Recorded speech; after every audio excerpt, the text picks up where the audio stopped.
Hello students, now I am going to tell you what type of the steps were taken by French revolutionaries to create a sense of collective identity among the French people. So let us see now. And after the French Revolution,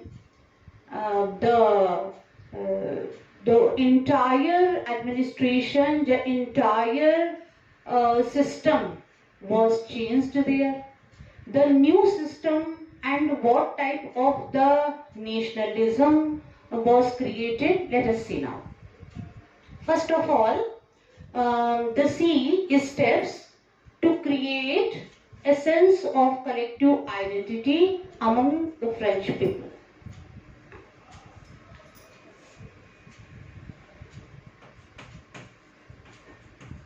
The steps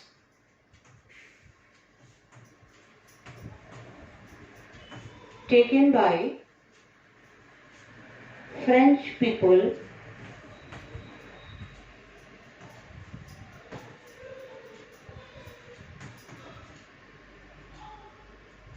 to create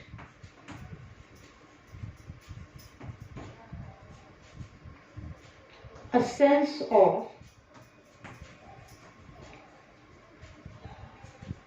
collective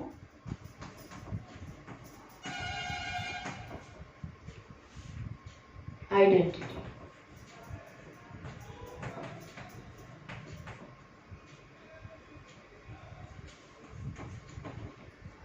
So, among the French people, the sense of collective identity, it means the nationalism was created by some intellectual people, created by some leader type of the people.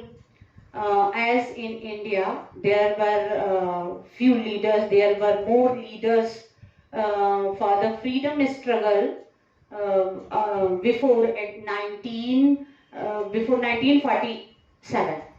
So, as in France, there were much more leaders, and they created a sense of collective identity among the French people to make them united, to make them came closer to each other.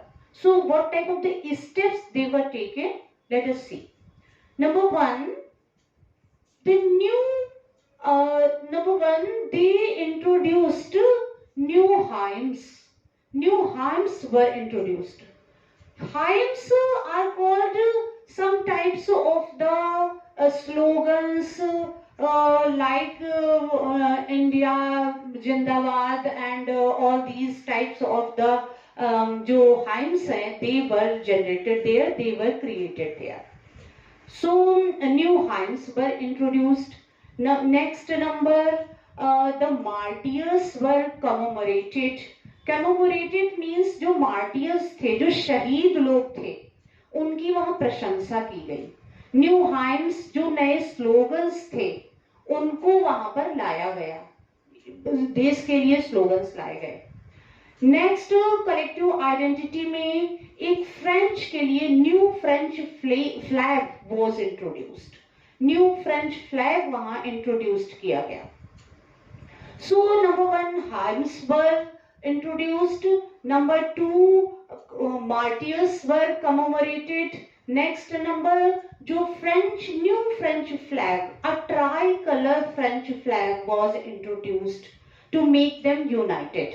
अब ये होता था वहां जो 40 अलग अलग states थे, जैसा I told before कि जो 40 अलग अलग स्टेट्स थे, उनके अलग अलग फ्लैग हुआ करते थे. तो अब उनका कोई अलग अलग फ्लैग नहीं था. अब वहां पर पूरी कंट्री का एक फ्लैग, जैसे कि भारत है उसका एक तिरंगा झंडा ही है, तो उसी टाइप से फ्रांस में भी एक tricolour flag was introduced to make them united. So these types of the step, and the next step was taken कि fatherland, जो idea of fatherland was generated among the mind of the French people. Idea of fatherland and the idea of ली citoyen means कि नागरिक ही सर्वोच्च हैं, इस विचारधारा को वहां पे बल दिया गया. तो इस टाइप की जो चीजें हैं वो फ्रेंच पीपल को यूनाइटेड करने के लिए की गई. नेक्स्ट नंबर कि एक जो सिटीजन के जरिए जो एक स्टेट जर्नल जो होता था, जो स्टेट जर्नल नाम की जो संस्था थी वो यहाँ पर फिर से इंट्रोड्यूस की जाती है और उसका जो अब इलेक्शन होता है it was happened by the citizens of the France.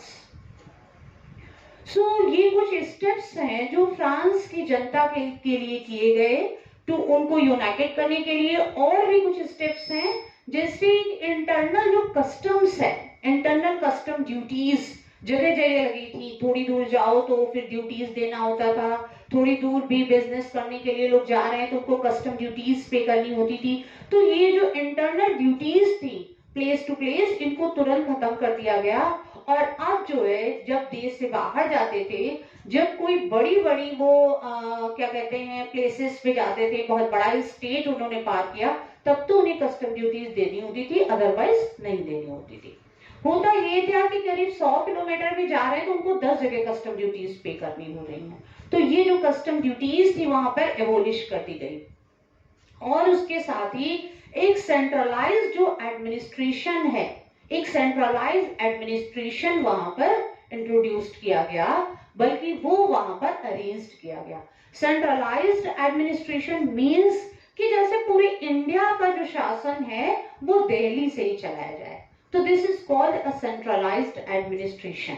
तो एक सेंट्रलाइज्ड एडमिनिस्ट्रेशन वहां पर इंट्रोड्यूस किया गया और उसके जरिए ही पूरे फ्रांस का जो शासन है वो वहां पर सुनिश्चित किया गया.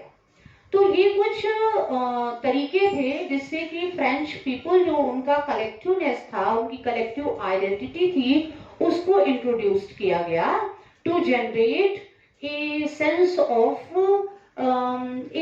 Of collective identity among the French people, कि उनमें जो राष्ट्रवाद है उसकी भावना को यहाँ पर कैसे बल मिले.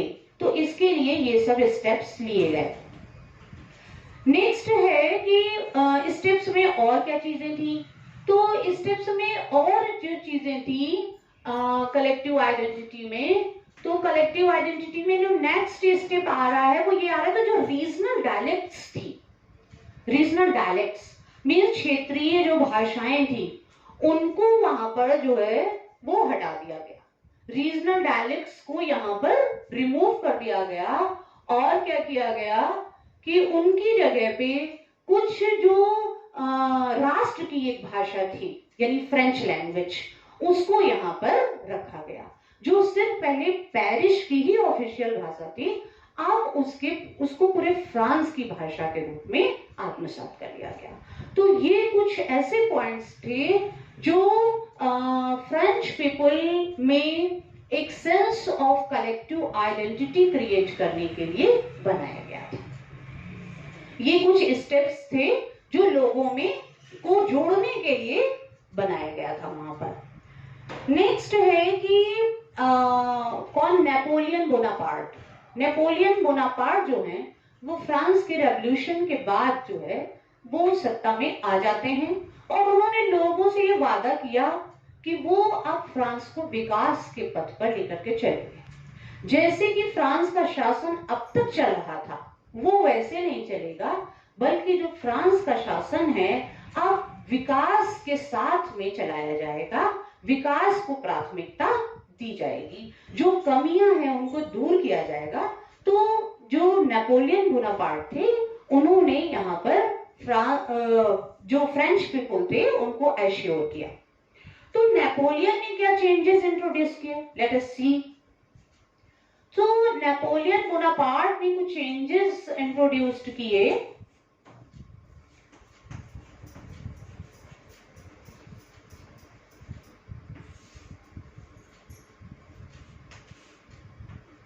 तो नेपोलियन का उसको सिविल कोड कहा जाता है। और ये इंट्रोड्यूस कब किया गया? ये इंट्रोड्यूस किया गया 1804 में। 1804 में नेपोलियन बोनापार्ट का जो सिविल कोड था, it was introduced in France. तो what type of the changes there were at that period? तो लेट अस सी नाउ कि उसने कौन से चेंजेस किए। नेपोलियन बोनापार्ट ने जो पहला चेंज किया वो उसने इक्वालिटी, लोगों के जो है समाज में इक्वालिटी को उसने बढ़ावा दिया, समाज में समानता को बढ़ावा दिया। पहले भाई आपने तो सुना ही था कि समाज जो था उनका वो अरिस्टोक्रेटिक पीपल में बटा हुआ था। एक क्या कहते हैं पादरी वर्ग था, दूसरा उनका जो है राज परिवार का खुद वर्ग था, और तीसरा जो है वो किसमें था? फ्रेंच सोसाइटी में आम जनता का था। तो ये जो इस टाइप से जो फर्स्ट स्टेट था, फर्स्ट स्टेट मीन्स कि जो प्रिस्ट, जो इंटायर प्रिस्ट पीपल थे, उनके लिए जो फर्स्ट जो वो था, तो उनकी यहाँ पे अथॉरिटी को एबोलिस्ट कर दिया गया बाय नेपोलियन। नेपोलियन ने अपने सिविल कोड में जो, जिसको कि हिंदी में नेपोलियन संहिता कहा जाता है, नेपोलियन कानून कहा जाता है, उसने सबसे पहले जो है वो पादरी वर्ग की प्रभुत्व को, फर्स्ट स्टेट, उसके जो अथॉरिटी है, उसकी सुप्रीमेसी जो है, उसको उसने एबोलिस्ट कर दिया। The second steps what he took, and second steps उसने ये लिया कि उसने समाज में इक्वालिटी को प्रमोट किया। Equality was promoted by Napoleon कि जो समाज में है अब कोई ऊंचा नीचा नहीं है, कोई रिच नहीं माना जाएगा, कोई पुअर नहीं माना जाएगा, क्योंकि जो मतलब रिच लोग थे उनके साथ अलग बिहेव था, उनको कोई टैक्सेस भी नहीं देने होते थे, और पुअर पीपल ही हम सारे टैक्सेस देते थे। तो उसने कहा नहीं, अब जो था वो taxes were imposed among all the people of France, सबको टैक्सेस देना हो रहा था। तो ये जो चेंज था ये नेपोलियन ने किया। नेक्स्ट जो चेंज था वो नेपोलियन ने क्या किया? नेपोलियन अपनी नेक्स्ट चेंज में उसने ट्रांसपोर्टेशन को जो है वो डेवलप्ड किया। ट्रांसपोर्टेशन उसने कंट्री के डेवलप्ड किए ताकि लोगों को कोई प्रॉब्लम ना हो, बिजनेसमैन को कोई प्रॉब्लम ना हो, और इस टाइप से जो इकोनॉमी है वो रन करे। नेक्स्ट स्टेप उसने जो लिया था, मींस ट्रांसपोर्टेशन में क्या है कि उसने रेलवे की ग्रोथ पे बहुत ज्यादा जोर दिया। नेक्स्ट उसने जो स्टेप लिया वो नेक्स्ट स्टेप में उसने क्या किया, जो फेडरल सिस्टम था, फेडरल सिस्टम, फ्यूडल सिस्टम यानी जो एक सामंतवादी व्यवस्था थी, सामंतवादी व्यवस्था फ्रांस में थी। मैंने आपको पहले से ही बताया था कि फ्रांस में एक सामंतवादी यानी एक फ्यूडल सिस्टम था, और उस फ्यूडल सिस्टम में क्या होता था, जो वहां एरिस्टोक्रेटिक सोसाइटी थी, जो समाज का उच्च वर्ग था, जो कि धनी वर्ग था, जो कि राजतंत्र से आपस में विवाह संबंध और पार्टी समारोह में उनसे मिलता जुलता था, वो जो वर्ग था उसी के पास फ्रांस की पूरी कृषि योग्य जमीन थी। तो और उस पर जो आम किसान थे, छोटे किसान थे, जिनकी वास्तव में वो जमीन थी, जिनसे उन्होंने ले करके वो जमींदारों ने अपने पास जमा किया था और वो फ्यूडल लॉर्ड हो गए थे। तो उन सारे लोगों की जो ये जमीन थी, उन्होंने क्या किया, उसको उसने ले लिया। ये पूरा जो फ्यूडल सिस्टम था, it was एबोलिश्ड by the Napoleon Bonaparte. तो नेपोलियन ने अपनी सिविल कोड में फ्यूडल सिस्टम को एबोलिश कर दिया। नेक्स्ट स्टेप उसने क्या लिया? नेक्स्ट स्टेप उसने लिया कि उनने सर्फडम जो थे, यही फ्यूडल सिस्टम, एंड नेक्स्ट वही गांव में सर्फडम व्याप्त थे। सर्फडम को जमींदारी व्यवस्था थी, तो उसने सर्फडम को भी हटा दिया। उन्होंने कहा ऐसी कोई व्यवस्था यहाँ फ्रांस में नहीं चलेगी। तो it was also एबोलिश्ड by the Napoleon. Feudal system एबोलिश्ड by the Napoleon कि अब कोई जो है लोगों के पास जो ऐसे धनी वर्ग है उनके अंडर में ऐसे जो लैंड है वो नहीं रहेगी, एग्रीकल्चरल लैंड। और दूसरी बात जो सर्फडम थी कि वहां पर उनको टैक्सेस वगैरह किसानों को देने पड़ रहे थे, उसको भी वो सिस्टम उन्होंने एबोलिश्ड कर दिया। तो ये कुछ सिस्टम थे जो Napoleon was taken to introduce his civil law in France. So let us see next of all. और उसने टाउन्स में जो गिल्ड सिस्टम चल रहा था, टाउन्स में व्यापारियों के लिए गिल्ड सिस्टम चल रहा था, जो कि व्यापारियों से कुछ टैक्सेस वगैरह वसूल करते थे, वो व्यापारियों को भी अपने अंडर में रखते थे, वो बिजनेस मैन पर अपने जो है इफेक्ट डालते थे। उस गिल्ड सिस्टम को भी उसने एबोलिश कर दिया।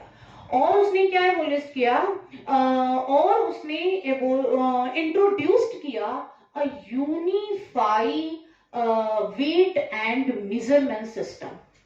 Napoleon also introduced under his civil code a unified weight measure system. नाप तौल की एकीकृत प्रणाली। पहले होता क्या था कि आप यहाँ पे सीतापुर में है तो नाप तौल का दूसरा सिस्टम है, यानी 1 किलो के नाम पे आपको जो है वो 90 ग्राम चीजें दी जा रही हैं, वो 900 ग्राम चीजें 900 ग्राम दी जा रही हैं। और आप लखनऊ चले जाइए तो 1 किलो के नाम पे आपको कितने दिए जाएंगे, आपको पूरा दिया जाएगा।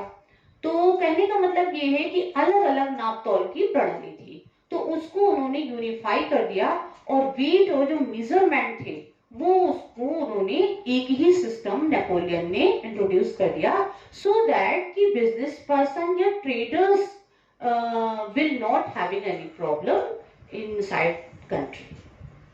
In this way, these types of the steps taken by Napoleon to introduce his civil law, and before it, I told you just now कि what types of the steps were taken to introduce a collective identity among French people. So these two topics I have taken just now. So please students focus on these and memorize them and understand them properly. Okay, thank you.